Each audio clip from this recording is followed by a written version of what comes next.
সন্ত ৰামপাল গুৰু মহাৰাজ হৈছে এনে এজন মহাপুৰুষ যিজনে নিজৰ সত্য ভক্তি, তত্ত্বজ্ঞান, কৰোণা আৰু সেৱাৰ বলত সমাজত এক নতুন আদৰ্শ বলবৎ কৰিছে।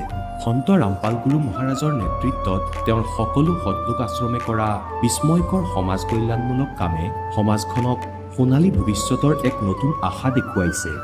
সন্ত ৰামপাল গুৰু মহাৰাজৰ পৰা নাম দীক্ষা গ্ৰহণ কৰাৰ পিছত লাখ লাখ লোকৰ কৰ্কট ৰোগ, এইডছ আদি দুৰাৰোগ্য ৰোগ নিৰাময় হ'ল। সন্তজনাৰ জ্ঞানৰ পৰা অনুপ্ৰাণিত হৈ তেওঁৰ অনুগামীসকলে লাখ লাখ ইউনিট ৰক্তদান কৰে। সন্তজনাই লাখ লাখ ভগ্নী কন্যাৰ যৌতুকমুক্ত বিয়াৰ আয়োজন কৰালে। সন্তজনাই লাখ লাখ মানুহক ড্ৰাগছ আসক্তিৰ পৰা মুক্ত কৰিলে। কোটি কোটি ধ্বংসপ্ৰাপ্ত পৰিয়াল শান্তিত লাগিল। সন্তজনাৰ আশ্ৰমত সমাৱেশৰ সময়ত বিনামূলীয়া চকুৰ চিকিৎসা আৰু দন্ত চিকিৎসাৰ ব্যৱস্থা কৰা হয়। সন্ত ৰামপাল গুৰু মহাৰাজৰ দ্বাৰা পৰিৱেশ সুৰক্ষাৰ উদ্দেশ্যে সময়ে সময়ে বৃহৎ পৰিসৰত বৃক্ষৰোপণ কৰা হয়। সন্তজনাই আৰ্তজনক তাৎক্ষণিক সকাহ দিবলৈ এম্বুলেন্স সেৱা আৰম্ভ কৰিছে। সন্তজনাই তেওঁৰ অনুগামীসকলক তেওঁলোকৰ শৰীৰ দান কৰিবলৈ অনুপ্ৰাণিত কৰে, যাতে মানৱতাৰ সেৱা আৰু চিকিৎসা ক্ষেত্ৰত উন্নতি কৰিব পৰা যায়। সন্ত ৰামপাল গুৰু মহাৰাজৰ সকলো আশ্ৰমত প্ৰতিদিনে বিনামূলীয়া ধৰ্মভোজৰ আয়োজন কৰা হয়, য'ত প্ৰতিবাৰেই প্ৰতিটো জাতি, প্ৰতিটো ধৰ্মৰ মানুহে একেলগে বহি ভোজন কৰে।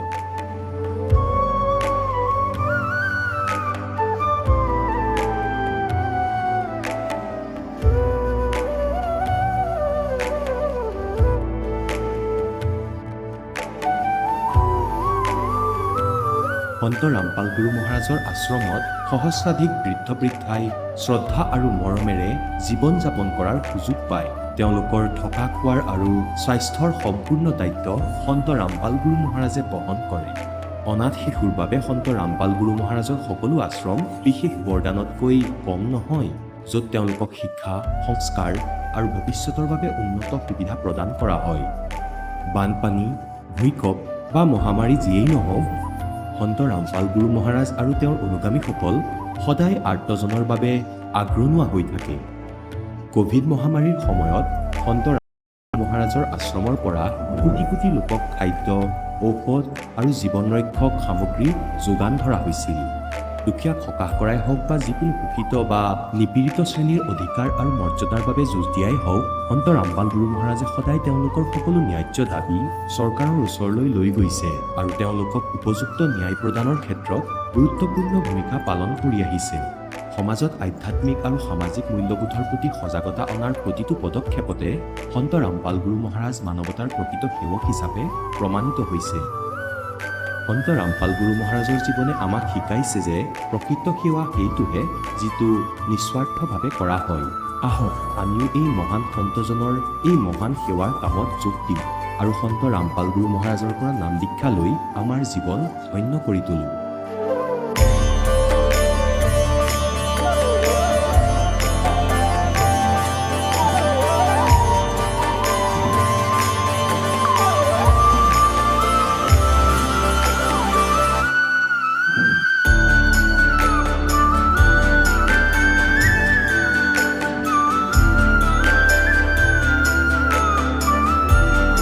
আপোনালোকক পৰিয়ালৰ সৈতে সৎলোক আশ্ৰমলৈ আন্তৰিকতাৰে আমন্ত্ৰণ জনোৱা হয়।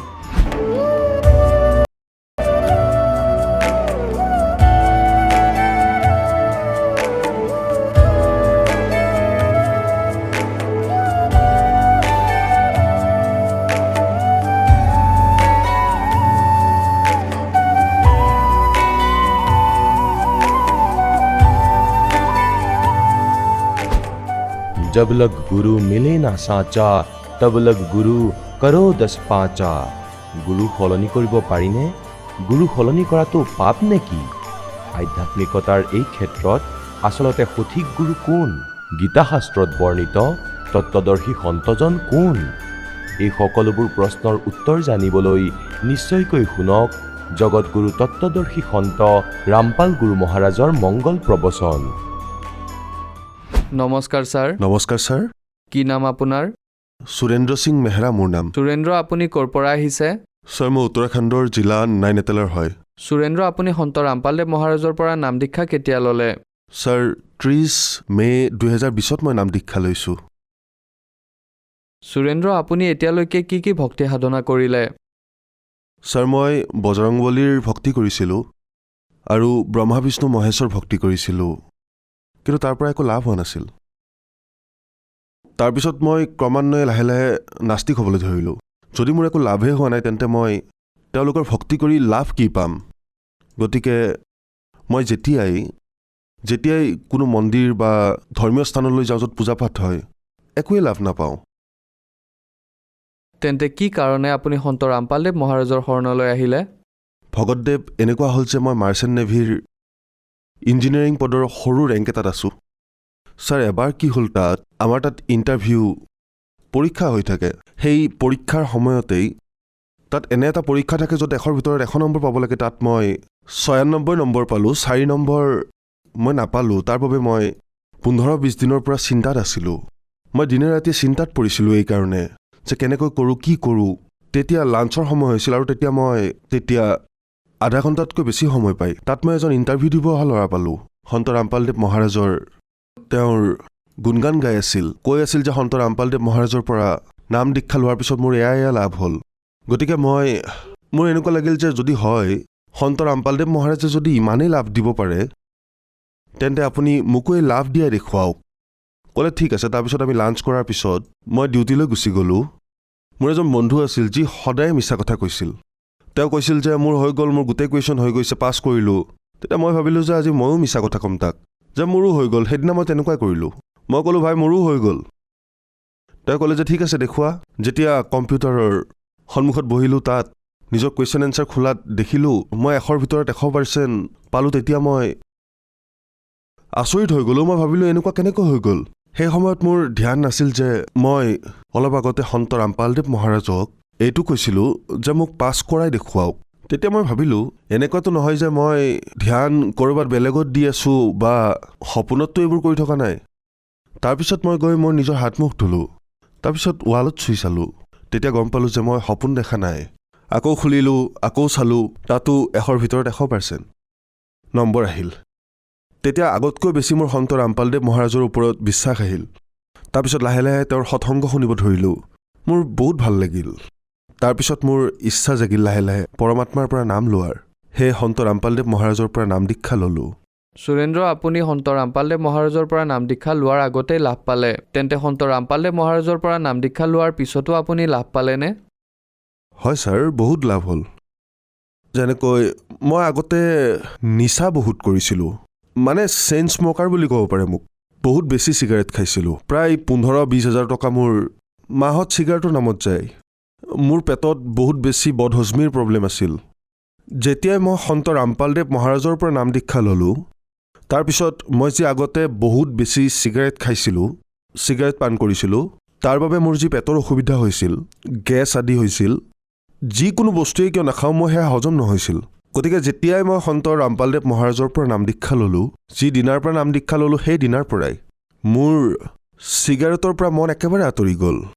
আৰু তাৰপিছত যিদিনাখনৰ পৰাই মই পৰমাত্মা সন্ত ৰামপালদেৱ মহাৰাজৰ পৰা নাম দীক্ষা লৈছিলোঁ, সেই দিনাৰ পৰা আজিলৈকে মোৰ গেছ আদিৰ একো অসুবিধাই হোৱা নাই। একদম যেন ফ্ৰেছ দেহা। যেনেকৈ আমি নতুন মোবাইল লওঁ, তাত যেনেকৈ সকলো বস্তু নতুনকৈ থাকে, মোৰ পূৰা ছিষ্টেম এনেকুৱা হৈ গ'ল ছাৰ। তাৰপিছত কেইদিনমান আগতে বৰষুণ হৈছিল, পাহাৰত লেণ্ডশ্লাইড হৈছিল। মই প্ৰায় 4-5 দিন আগৰ কথা কৈ আছোঁ। পাহাৰত বহুত জোৰত বৰষুণ হৈছিল, লেণ্ডশ্লাইড হৈছিল, শিল গছ গছনি আদি পৰিছিল। আমাৰ উত্তৰাখণ্ডত এনেকুৱা প্ৰায়ে হৈয়ে থাকে। পানীৰ লগতে পাথৰো আহি আছিল। সেই সময়তে মই অকলে ৰাস্তাৰে আহি আছিলোঁ, য'ত মই পৰমাত্মা সন্ত ৰামপালদেৱ মহাৰাজৰ পৰা এনেকুৱা ধৰণে লাভ পাইছিলোঁ যে সেই সময়ততো সেই পৰিস্থিতি দেখি মোৰ অৱস্থা বেয়া হৈ গৈছিল। সেই নিজৰা দেখি তাত ইমান পানী আৰু ডাঙৰ ডাঙৰ পাথৰ আছিল।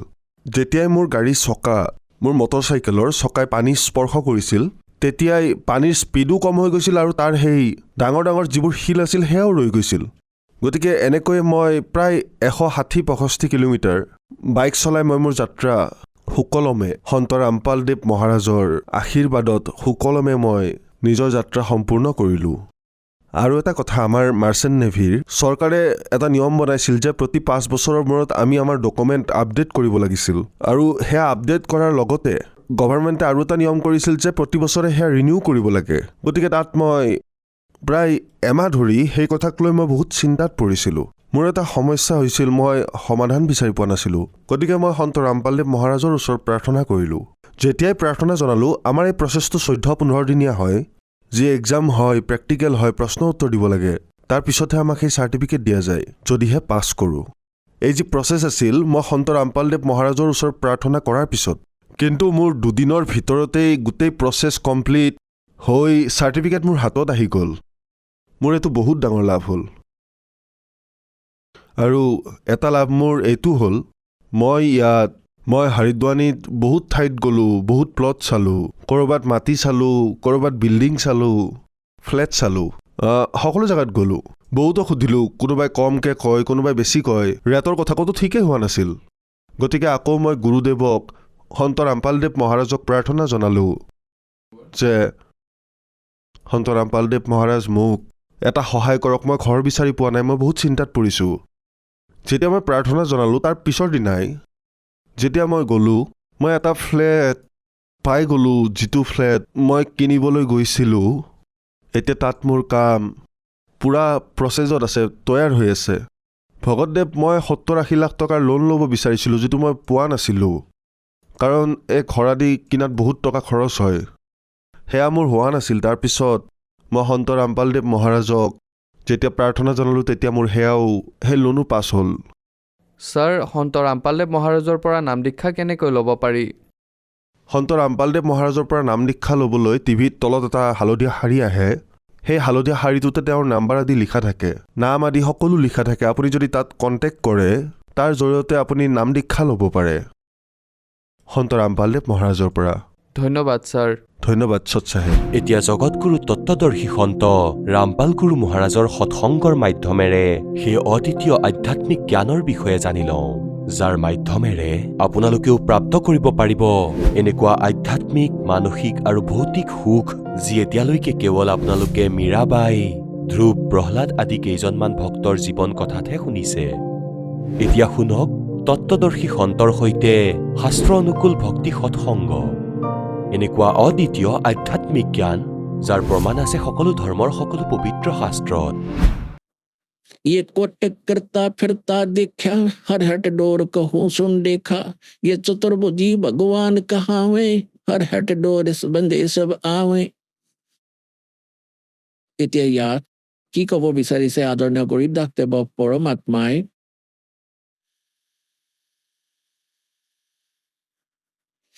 ब्रह्मा विष्णु महेश्वर माया और धर्मराया कहिए, इन 500 मिल पर पंच बनाया, वाणी हमारी लइए, इन 500 मिल जीव अटकाए, हम युगन युगन आण छुटाए।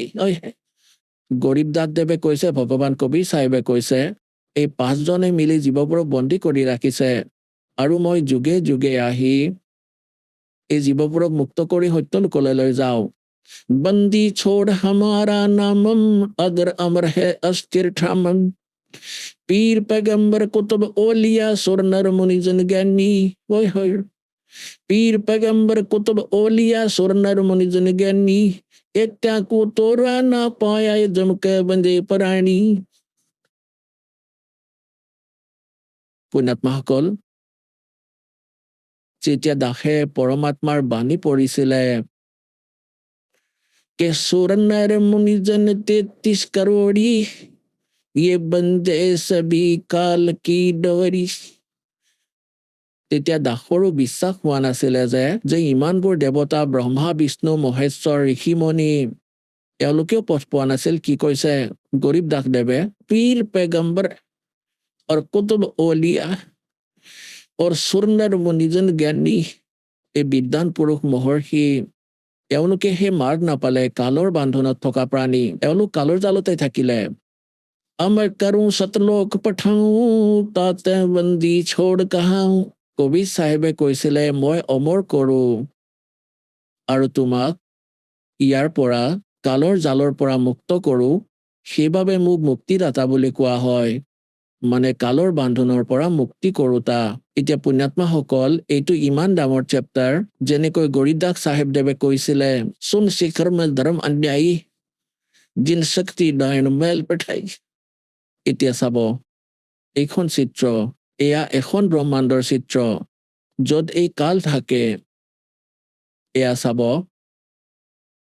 এই সকলো এখন ব্ৰহ্মাণ্ডত এই সকলোবোৰ ব্যৱস্থা আছে। আপোনালোকক কৈছিলো, তলত এই সকলো,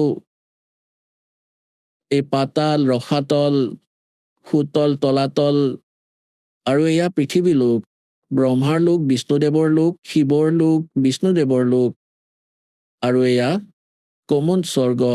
স্বৰ্গ আৰু নৰক একেলগে আছে। আৰু এয়া ইন্দ্ৰৰ লোক, এয়া ধৰ্মৰাজৰ লোক, ইয়াক মহাস্বৰ্গ বুলি কোৱা হয়। এয়া ইমানখিনি মহাস্বৰ্গ, এই সকলোখিনিকে ব্ৰহ্মলোক বুলি কোৱা হয়। ইমানখিনি, এয়া ইয়াৰ ভিতৰত বেলেগ ব্যৱস্থা আছে। গতিকে এই কাল ইয়াত থাকে, ইয়াত, আৰু ইয়াত এয়া বেলেগ ব্যৱস্থা আছে, ইয়াত আন কোনেও যাব নোৱাৰে। ই দুৰ্গাক ইয়াত বেলেগকৈ দ্বীপ দি থৈছে। ইয়াত দুৰ্গা ইয়াত থাকে, ইয়াৰ ইচ্ছা গলে ই ওপৰলৈ লৈ যায়, আকৌ পিছত তলত থৈ দিয়ে। তাৰপিছত ই বেলেগ দ্বীপ এটাত থাকি ই সকলোৰে সমগ্ৰ ব্ৰহ্মাণ্ডৰ চোৱা চিতা কৰে আৰু এওঁলোকৰ সম্পৰ্কত থাকে। এই কাল ইয়াত থাকে ওপৰত, আৰু ইয়াৰ এনেকুৱা 21খন ব্ৰহ্মাণ্ড আছে। এয়া চাব, এই যে আপোনালোকে এখন ব্ৰহ্মাণ্ড দেখিছিলে, এতিয়া চাব ইয়াত এটা যি বল আছে, সেয়া এখন ব্ৰহ্মাণ্ড। এনেকৈ ই 5খন ব্ৰহ্মাণ্ডক এটা স্থানত থৈছে, যাক মহাব্ৰহ্মাণ্ড বুলি কোৱা হয়। গতিকে এনেকুৱা 4খন মহাব্ৰহ্মাণ্ডত 20খন ব্ৰহ্মাণ্ডক থৈ ই 21 নম্বৰ ব্ৰহ্মাণ্ডটো ই বেলেগকৈ বনাইছে। এয়া সম্পূৰ্ণ চাব, ইয়াৰ ওপৰত এয়া বেলেগ এখন ব্ৰহ্মাণ্ড আছে। এয়া কেৱল দেখুৱাৰ বাবে এনেকৈ বনোৱা হৈছে। এনেকুৱাই এলিপ্টিকেল শ্বেপ আছে, এনেকুৱাই। গতিকে ইয়াত ই নকলি ব্লক বনাইছে। ইয়াত এয়া লক লগাই থৈছে। প্ৰত্যেক এই চাৰ্কলৰ পৰা ওলাবলৈ প্ৰত্যেকতে এটা ভৱৰ গুহা আছে। এই ব্ৰহ্মাণ্ডৰ পৰা ওলাবলৈও ভৱৰ গুহা আছে। এই মহাব্ৰহ্মাণ্ডৰ পৰা ওলাবলৈও ভৱৰ গুহা আছে। আৰু ইয়াৰ পৰা ওলাই ইয়াত প্ৰৱেশ কৰিবলৈ প্ৰত্যেকতে ভৱৰ গুহা আছে। যেতিয়া আমি সত্যলোকলৈ যাম আৰু 7 সংখ্য ব্ৰহ্মাণ্ড এই অক্ষৰ পুৰুষৰ পাৰ কৰিম, তাতেও শেষত এটা ভৱৰ গুহা আছে। এই কালে প্ৰায় তাৰেই নকল কৰি থৈছে। গতিকে ই ইয়াত বহি আছে শিখৰত, শূন্যত, আটাইতকৈ ওপৰত। গতিকে ইয়াত ই নকলি সত্যলোক, নকলি অলস লোক, অগম আৰু অনামী লোক নকলিকৈ বনাই থৈছে জীৱক ভ্ৰমিত কৰিবলৈ। আৰু ইয়াত এটা ভাল আত্মাবোৰৰ পৰা 12টা আত্মাই এনেদৰে সুৰক্ষিত কৰি ৰাখে, সিহঁতক কলিযুগলৈ পঠিয়াই দূত বনাই ইয়াৰ নকলি জ্ঞান বিয়পাবলৈ। যেনে দাসে আজি শুনাইছিলে ৰাতিপুৱাৰ সৎসংগত, যে যি পুণ্যাত্মাই মৰ্যাদাত থাকি ভক্তি কৰি গুচি যাব, সত্যলোকলৈ যাবই, আৰু যিসকল থাকি যাব কালে নিজৰ বেয়া কামৰ বাবে ব্যৱহাৰ কৰিব, সেই ভাল আত্মাবোৰক পুণ্য এই সময়ৰে হ'ব। ভক্তিৰ যুগেৰে চাৰ্জটো এতিয়াহে হ'ব, আৰু গোটেই জীৱন অসংখ্য জন্ম লৈ নিজৰ কৰ্ম নষ্ট কৰিব, পুণ্যবোৰ শেষ কৰিব। গতিকে ই 12টা অচিন্ত ভক্ত সি তাত ৰাখে। এতিয়া কলিযুগ যেতিয়া আহিল, ই এই 12টা দূতক পঠিয়ালে, আৰু সেইকেইটাকে আগলৈ পঠিয়াই থাকিব। ইহঁতৰ ইমান উপাৰ্জন, যেনেদৰে আপোনালোকে দেখিছে, এই যে ধন সদগুৰু সচ্চা সদা শিৰচাৰসকল, যিয়ে আজি এজন চিফ মিনিষ্টাৰতকৈও বেছি সুবিধা প্ৰাপ্ত কৰিছে, আৰু ই কখো নাজানে, কোনো ভক্তি নাই, ই পূৰ্ব জন্মৰ বহুত সংস্কাৰী প্ৰাণী আছিল, আৰু ই এই কালে পঠিয়াই দিলে। এতিয়া গোটেই জীৱন নিজৰে ক্ষতি কৰিব, একো ভক্তি নাই ইয়াৰ লগত, তথাপিও সন্মান থাকিব, আৰু শেষত ইয়াক এনেকুৱা বেয়া শাস্তি দিব, এনেকুৱা দুৰৱস্থা হ'ব এনেকুৱা ব্যক্তিৰ, আগলৈ নাজানো কি জুনিত পেলাই দিব। গতিকে ই এই 12টা ভক্ত ভাল আত্মা সি চিলেক্ট কৰি থয় তাত, প্ৰত্যেক তাত, আৰু তাৰপিছত ইহঁতক এই 12টা যে ইয়ালৈ পঠিয়ালে, তাৰপিছত বাৰে বাৰে সিহঁতক, যেনেকৈ ৰাধা স্বামী, শিৱদয়াল যে আছে, তেওঁ ভাল আত্মাই আছিল। তাৰপিছত এই বাবা জয়মল সিং, যেনে শ্ৰাৱণ সিং, যেনে বালুচিস্তানী চাহ মাস্তানা, আৰু এই যেনে সচ্চা সদা শিলচাৰসকল, এই সকলো পুণ্যাত্মাই আছিল। এওঁলোকৰ পূৰ্বজন্মৰ পুণ্য সংৰক্ষিত হৈ আছে। গোটেই জীৱনটো ভক্তিয়ে নকৰিলে এতিয়া কি কৰিবনো? তথাপিও সুখী যেনেই দেখিব, আৰু এওঁলোকৰ বচনতো কম বেছি পাৱাৰ থাকিব। মানুহ অলপ প্ৰভাৱিতও হ'ব বন্দী কৰি ৰাখিবলৈ। গতিকে এনেকৈ এই 12 ইয়াত চাব। তাৰপিছত ইয়াত দ্বাদশ অচিন্ত ভক্তৰ নিবাস ইয়াত বেলেগকৈ বনাই থৈছে, আৰু ইয়াত থাকে। ইয়াত এটা তপত শিলা আছে। এই তপত শিলাত 1,00,000 মানৱ শৰীৰধাৰী প্ৰাণীৰ সূক্ষ্ম শৰীৰক ভাজে, আৰু ইয়াত ইয়াৰ নিজৰ স্থান আছে। ইয়াত এটা সুৰংগ আছে সেই অক্ষৰ পুৰুষৰ লোকলৈ যাবলৈ। এয়া চাব, এয়া এতিয়া এয়া সেই 21 ব্ৰহ্মাণ্ড। এয়া কেৱল ইমান। আৰু ইয়াৰ পৰা ওলাই এয়া 7 শংখ ব্ৰহ্মাণ্ড। এয়া ক্ষৰ পুৰুষৰ 7 শংখ ব্ৰহ্মাণ্ড, অক্ষৰ পুৰুষৰ পৰব্ৰহ্ম যাক কোৱা হয়, ইমান ডাঙৰ। গতিকে ইয়াত এয়া হ'ল 21 ব্ৰহ্মাণ্ড। ইয়াৰ পৰা আগলৈ যোৱাৰ ৰাস্তা আছে, যিটোৰে সত্যলোকলৈ যায়। এতিয়া এই ডাঙৰটো চাম আমি।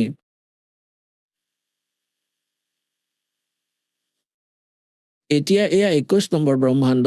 এয়া সম্পূৰ্ণ ব্ৰহ্মাণ্ড চাওক, 21টা। এতিয়া ইয়াত বহি আছে। ইয়াত এটা ৰাস্তা আছে। এয়া 11 নম্বৰ দুৱাৰ, 11 নম্বৰ। আৰু 11 নম্বৰ দুৱাৰখন নিজেই বন্ধ কৰি থৈছে। ইয়াত বহি আছে কোনো প্ৰাণীয়ে এইফালেৰে যাব নোৱাৰে। এইফালেৰে সেইজনেই যাব পাৰিব যাক কবিৰ পৰমেশ্বৰে লৈ যাব। আৰু পৰমাত্মা তালৈ যোৱাৰ পিছতেই সেই দুৱাৰখন নিজেই বন্ধ কৰি থৈছে। যেতিয়া আমি ইয়াৰ পৰা যাম এই ভগৱানৰ মন্ত্ৰৰ আধাৰত, তেতিয়া ইয়াৰ শিৰতল হৈ যাব নিজে নিজেই, আৰু ইয়াৰ মূৰত ভৰি থৈ, আৰু তেতিয়া আমি এই অক্ষৰ পুৰুষৰ লোকত প্ৰৱেশ কৰিম।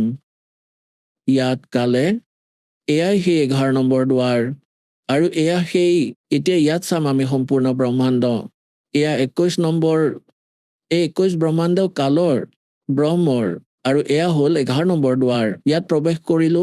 এয়া অক্ষৰ পুৰুষৰ 7 শংখ ব্ৰহ্মাণ্ড, সৰু সৰু 7 শংখ ব্ৰহ্মাণ্ড।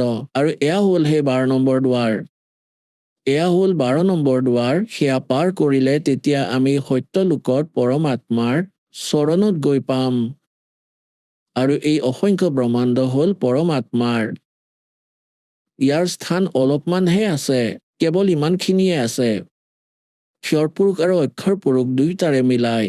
আৰু এই অসংখ্য ব্ৰহ্মাণ্ডৰ মালিক এয়া পূৰ্ণ ব্ৰহ্ম সত্য পুৰুষ। এই 12 নম্বৰ দুৱাৰ পাৰ কৰি আমি সত্যলোকত প্ৰৱেশ কৰিম। এতিয়া আপোনালোকে দেখিলে পৰমাত্মাই ক'লে যে এই ব্ৰহ্মা বিষ্ণু মহেশ্বৰৰ উৎপত্তি কেনেকৈ হ'ল। এতিয়া অলপ হিণ্ট এই পুৰাণৰ পৰা দিব লাগিব, যাতে আপোনালোকৰ বিশ্বাস দৃঢ় হয়। পুণ্যাত্মাসকল, যদি আপোনালোকৰ জীৱনত কিবা বিশেষ কাম আছে, তেন্তে এয়া পৰমাত্মাক চিনা, বুজা আৰু মুক্তিপ্ৰাপ্ত কৰা। যিহেতু ভগৱান পাই গ'ল, সত্য সাধনা কৰে, গতিকে আপোনালোকৰ যি ভৌতিক লাভ সেয়া আপুনি নিবিচাৰিলেও পাব। পৰমাত্মাই আপোনাক সকলো সুখো দিব, আপোনালোকক ভক্তি কৰাবলৈ। যেনেকৈ আমি আমাৰ সন্তানক শিক্ষা গ্ৰহণ কৰাবলৈ কিমান সুবিধা দিওঁ। আমি নিজে হাজিৰা কৰোঁ, কিন্তু সন্তানক ভাল কাপোৰ পিন্ধাও, সিহঁতক গাড়ীত পঠিয়াও, 15-20 বছৰলৈকে কওঁ যে পঢ়া আৰু নিজৰ কল্যাণ কৰোৱা। গতিকে এই পৰমাত্মাই এই যি ড্ৰেছ দিছে মনুষ্যৰ, সেয়া বিদ্যাৰ্থীৰ। আপোনালোক